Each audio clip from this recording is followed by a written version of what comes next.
I work with the Maharashtra Dyslexia Association.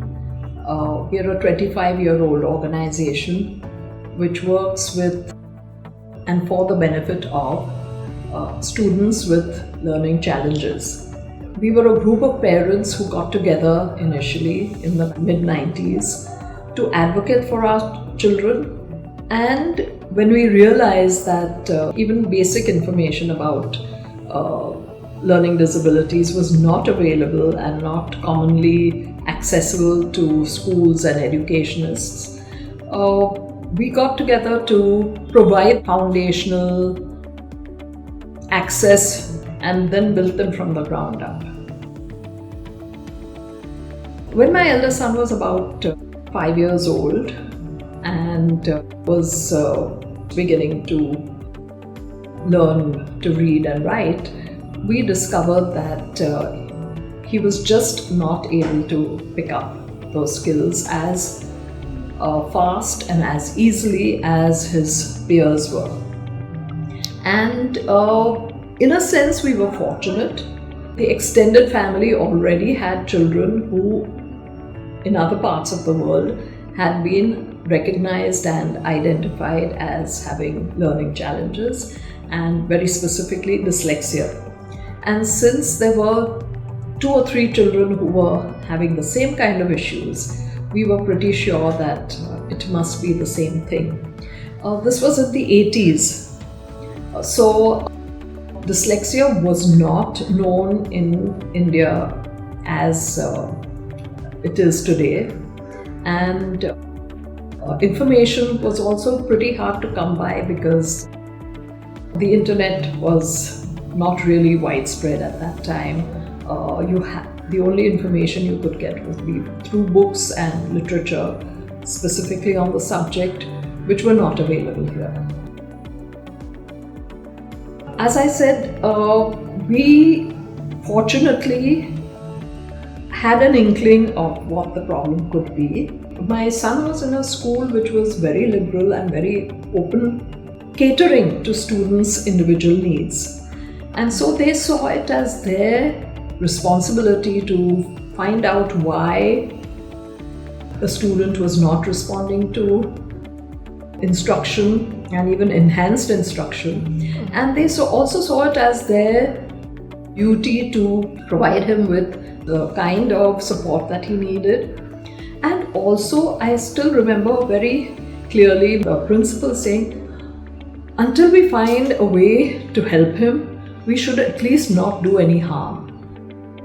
And that was very, very valuable because I could see the tremendous impact that failure to learn was having on his self-esteem. At home, we knew him to be an unusually intelligent child, good at things like building models, for example, at football, even at that age.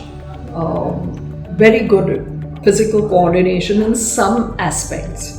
And yet, he could not recognize letters which he had already been taught, or he couldn't hold a pencil and write letter on the page legibly. So there were there's this disparity between what he could do very well and what he couldn't do at all. And that was a sort of guideline to us, at least, that he was able to do certain things, and we needed to find out why there were some things which were really beyond him and how we could help him overcome that. Actually, my son was not formally diagnosed with dyslexia or specific learning disability until he was almost 9 or 10 years old. So it was a good 4 or 5 years before we found a professional who could test him and do a proper assessment. But in the meantime, the school had found so many different ways of supporting not just him, but they also identified a lot of other children who had similar challenges, and they began to tweak their program to include children like this. They also were fortunate enough to find, quite fortuitously, a special educator who could work with these children. So it wasn't a big revelation for me when he was formally diagnosed. We already knew what the likely diagnosis was going to be, and it was a sort of continuous process in being able to find the right kind of support for him. I think the most valuable strategy that we learned and adopted very early on was that academic performance is not everything. Actually, both my sons are dyslexic. The younger one, who is 3 years younger, showed the same symptoms and followed the same trajectory. So we did realize very early on the importance of finding things that they were good at and cultivating those skills and giving them opportunities. I think that was very, very important in making them feel competent, making them feel that they may struggle in class, but they're normal in every way otherwise. I think the school was also good at keeping them engaged with the class in every way. I sometimes had a feeling that they were to drop certain subjects or even repeat a class so that they would find it easier to cope, because the academic pressure, especially in the later years, was enormous. The answer I would always get from my children, as well as the school, was, no, they're coping well. Let's just stick with the plan, which is that they should remain with the rest of their peers of the same age group. And eventually, I think all that paid off.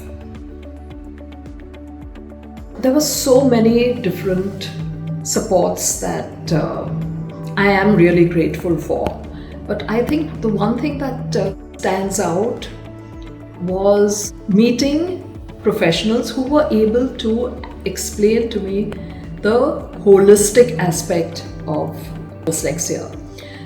We tend to think of it as a reading-writing challenge, but it has a profound impact on every aspect of life, whether it is time management, coordination, memory,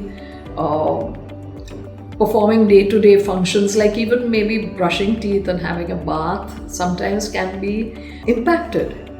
And understanding how that works and developing the patience to handle it on different levels, understanding and handling emotional and psychological impact of a casual comment, and sometimes, of course, even things that I would say or do. I think that was a very, very important, I hope, not just made me a more patient and better person, but I was able to plan for my children's adulthood and higher education a little better. I think the one thing that I have learned is that as a parent, you have to be the parent first. Don't try to be a teacher. Don't try to be the therapist. Your child, as a parent, you're the most important person in your child's life, and you have to be available to them for them at every point. Build a good rapport with your child. Do whatever it takes to understand their challenges and understand the nature of the disability and its impact all round, and see what you can do to mitigate that. But also, I have to acknowledge, it takes a lot out of the parent. It's a huge challenge for the parent as well. We have our dreams for our children, we have our hopes, we have our biases that we grow up with. And we really have to work on ourselves as well to overcome all that and accept our kids the way they are. To kids who have LD, I would say, I'm humbled by your resilience and by your ability to keep working really hard. So believe in yourselves. Believe that you can do whatever you want to do, and believe that nothing will stand in your way as much as your own belief in yourself. So yes, there are limitations, but you can overcome them. You can do anything that you want to do. So just believe in yourself. And I have seen this so many times that eventually every obstacle can be overcome and you can be whatever you want to be. I have seen so many teachers who have no training and no awareness about disabilities or about dyslexia or learning disabilities in particular, who have come out with the most amazing strategies to use in the classroom or individually with students. So I would say go with your gut feeling as a good teacher. And also equip with yourself with an understanding of the nature of SLD, because it is so widespread. About 10% at least of your class has some kind of learning challenge. Equip yourself with an understanding of the holistic nature of that condition and see what you can do for the individual child, because each child has their own set of challenges. So especially if you're a class teacher, but even if you're a subject teacher who knows that there are kids in the class with these difficulties, equip yourself with understanding of the nature of that child's challenges and see how you can work around them. It makes all the difference to kids with challenges to be acknowledged and accepted in the class. Don't single them out, but let them know that you are there to help. It will make all the difference.